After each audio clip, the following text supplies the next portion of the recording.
సంవత్సరం స్వామివారి చక్రతీర్థ స్నానానికి గత 15 రోజులుగా జిల్లా యంత్రాంగం అంతా కలెక్టర్ గారు అలాగే మా ఎస్పీ గారు శ్రీ కేవీ మహేశ్వర రెడ్డి ఐపీఎస్ గారు ప్రత్యేక శ్రద్ధ తీసుకొని అన్ని ఏర్పాట్లు భక్తులకు ఏ విధమైన అసౌకర్యం జరగకుండా అవాంఛనీయ సంఘటనలు జరగకుండా సుమారు 800 మంది పోలీసులతో పకడ్బందీ బందోబస్తు చర్యలు చేపట్టడం జరిగింది.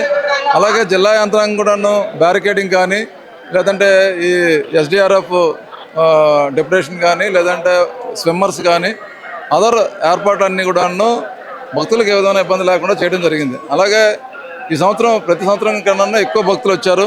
ఆ భక్తులకి ఏ విధమైన ఇబ్బందులు కలగలేదు. అలాగే సంఘటనలు కూడా ఏం జరగకుండా చూసాం.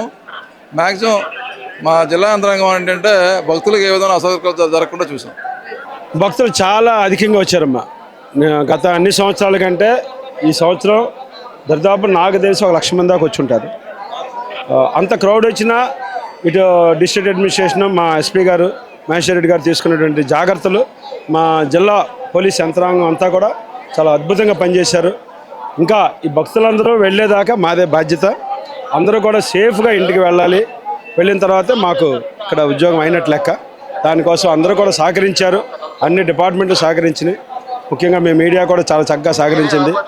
చక్రతీర్థ స్నానంలో అమ్మ ఎప్పుడు కూడా ఇక్కడ ఈ గ్రామానికి అటు అక్కడ ఉన్నటువంటి దేవుని గ్రామానికి ఎప్పుడు కూడా ఈ దేవుణ్ణి స్నానం చేసే విషయంలో ఎప్పుడు కూడా కొంత ఆర్గ్యుమెంట్స్ డిస్కషన్ నడుస్తూ ఉంటుంది. అనుమానమే లేదమ్మా. ఉత్తరాంధ్ర జిల్లాలో మరో కుంభమేళ అటు యూపీలో ఎంత అద్భుతంగా ఏర్పాటు చేసి జరిగినాయి.